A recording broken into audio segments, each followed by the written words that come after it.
बिहार के बांकीपुर उपचुनाव की तस्वीर अब धीरे धीरे साफ होने लगी है। कौन है जंग में आगे, कौन है पीछे, कौन बहुत पीछे छूट गया। क्या प्रशांत किशोर ने आरजेडी को पछाड़ दिया है और 2 से 1 नंबर की तैयारी में वो लग गए हैं। भाजपा क्या कर रही है, मोहल्ले मोहल्ले गली गली नेताओं की फौज उतरी हुई है। कारण क्या है, नितिन नवीन की प्रतिष्ठा दांव पर है, भाजपा की प्रतिष्ठा दांव पर है। एक ऐसा किला जो भाजपा को अवैध गढ़ है, जिसको कोई ढा नहीं सका, जिसमें कोई सेंधमारी नहीं कर सका, उस किले को बरकरार रखना है तो पसीना तो बहाना ही पड़ेगा। और प्रशांत किशोर ने मजबूर कर दिया कि आपको पसीना बहाना ही बहाना है। तो आइए इस प्रोग्राम में आज हम इसी का विश्लेषण करेंगे कि बांकीपुर चुनाव में 30 तारीख को जो मतदान है उसमें होगा क्या।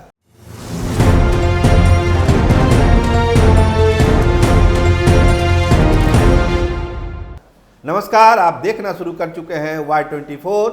मैं आपके साथ सरोज सिंह। जैसे जैसे चुनाव की तारीख नज़दीक आ रही है, बीजेपी के नेताओं के माथे की सिकन बढ़ रही है। पसीना निकल रहा है, बरसात है, पानी पड़ रहा है पटना में, लेकिन पसीना भी गिर रहा है। वजह क्या है? वजह बहुत साफ है।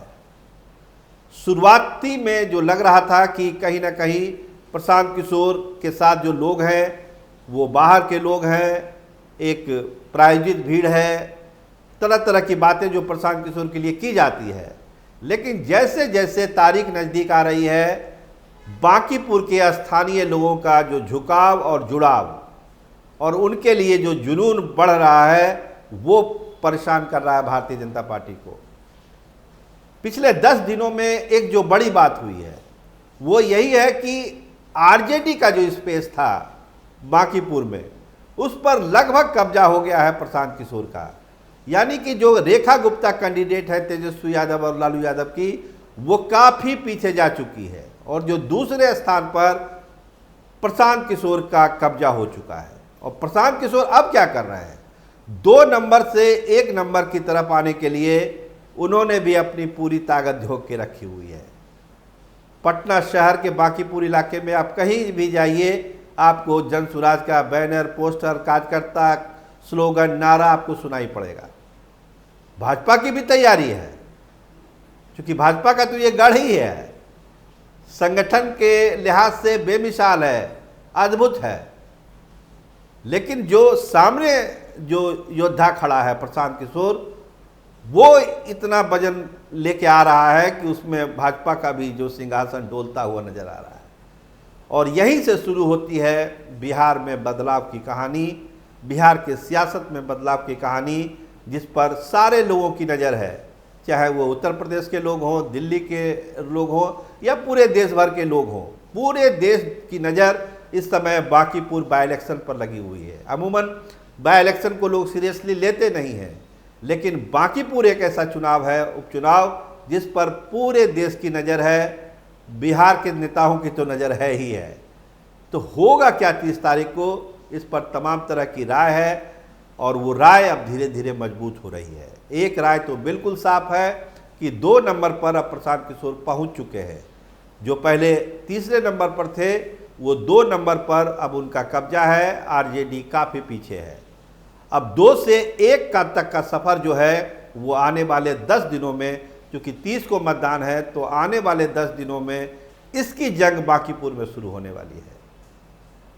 जो कोर वोटर भाजपा का है, अपर कास्ट का, और इधर वैश्य जो बिरादरी है, उसमें सेंधमारी की पूरी कोशिश शुरू है। लेकिन पहली सेंधमारी जो हुई है यादव वोटरों में और मुसलमान वोटरों में, जो आरजेडी का वोट बैंक है, उस पर थोड़ी चर्चा हम लोग कर लेते हैं। एक स्वाभाविक झुकाव हुआ है मुसलमानों का भी और यादवों का। वजह क्या है, साफ साफ, कोई इसमें रॉकेट साइंस नहीं है। बीजेपी का विरोध है और बीजेपी को हराने की स्थिति में चूंकि प्रशांत किशोर आ रहे हैं, इसीलिए यादवों का भी झुकाव और मुसलमानों का भी झुकाव प्रशांत किशोर की तरफ हो चुका है।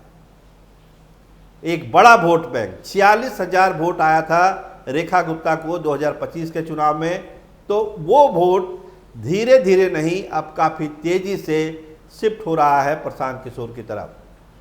और जो अगली मुहिम है प्रशांत किशोर की वो यही है कि जो अपर कास्ट वोटर है बीजेपी का, जो बीजेपी के जीत के मार्जिन को बढ़ाता है, 48,000 49,000 वोट से जो नितिन नवीन जीते पिछले चुनाव में, उस मार्जिन में जो अहम योगदान, चाहे वो ब्राह्मण वोटरों का है, राजपूतों का है, वैश्यों का भी है, मान के चलिए भूमिहारों का भी है।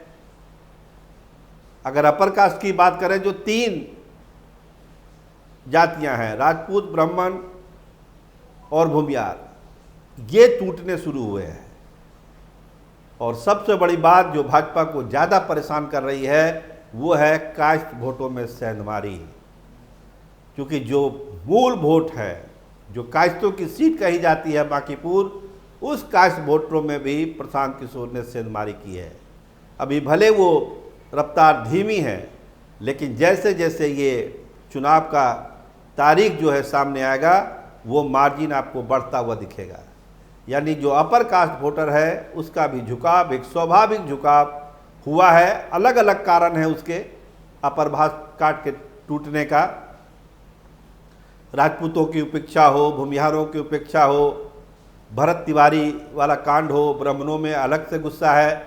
और चूंकि कास्टों को ये ऐसा लगता है कि कहीं ना कहीं जो कैंडिडेट चुना गया है वो उस हैसियत का नहीं है जो होना चाहिए। चूँकि एक इंटेलेक्चुअल ये है सीट है, तो उसमें एक ढंग का प्रत्याशी होना चाहिए। और भाजपा ने जो एक बात कह दी कि भाई कुत्ता बिल्ली कोई भी खड़ा कर देंगे वो जीत जाएगा, तो पढ़े लिखे लोगों को, जो भाजपा के समर्थक हैं, उनको ये पसंद नहीं आ रहा है। तो कहीं ना कहीं भाजपा अपने बयानों से, कैंडिडेट के सिलेक्शन से खुद घिरती हुई नजर आ रही है। और यही कारण है कि नितिन नवीन को बार बार पटना आना पड़ रहा है, मीटिंग पर मीटिंग करनी पड़ रही है। हमने शुरुआत में कहा कि मोहल्ले मोहल्ले, गली गली फौज टोली घूम रही है भारतीय जनता पार्टी की कि ये अवैध किला बचा के रखा जाए। तो खैर 30 को मतदान होगा, तब पता चलेगा ये किला ढहता है, बचता है, जीत का मार्जिन घटता है, बढ़ता है। लेकिन अभी जो स्थिति है उसमें 2 चीज़ें बहुत साफ है कि दूसरे नंबर तक प्रशांत किशोर पहुंच चुके हैं। 1 नंबर तक पहुंचने की उनकी लड़ाई संघर्ष जारी है। भाजपा अपनी गद्दी को बचाने के लिए रात दिन जुटी हुई है। तो अगला 10 दिन जो है वो एकदम समझिए कि ज़बरदस्त संघर्ष का दौर है भाजपा और प्रशांत किशोर के बीच। जंग कौन जीतेगा ये तो 3 तारीख को नतीजे पर पता चलेगा। लेकिन इतना तय मानिए कि प्रशांत किशोर ने भाजपा का पसीना तो निकाल ही दिया। आप देखते रहिए Y24, हमारे चैनल को सब्सक्राइब करिए, लाइक करिए, फॉलो करिए और अपना प्यार दीजिए इस चैनल को, Y24 को। हम आपको पल पल की खबर पूरे देश भर की देते रहेंगे, उत्तर प्रदेश की भी देंगे, दिल्ली की भी देंगे और बिहार की तो देंगे ही देंगे। आपका बहुत धन्यवाद, आपका बहुत बहुत शुक्रिया।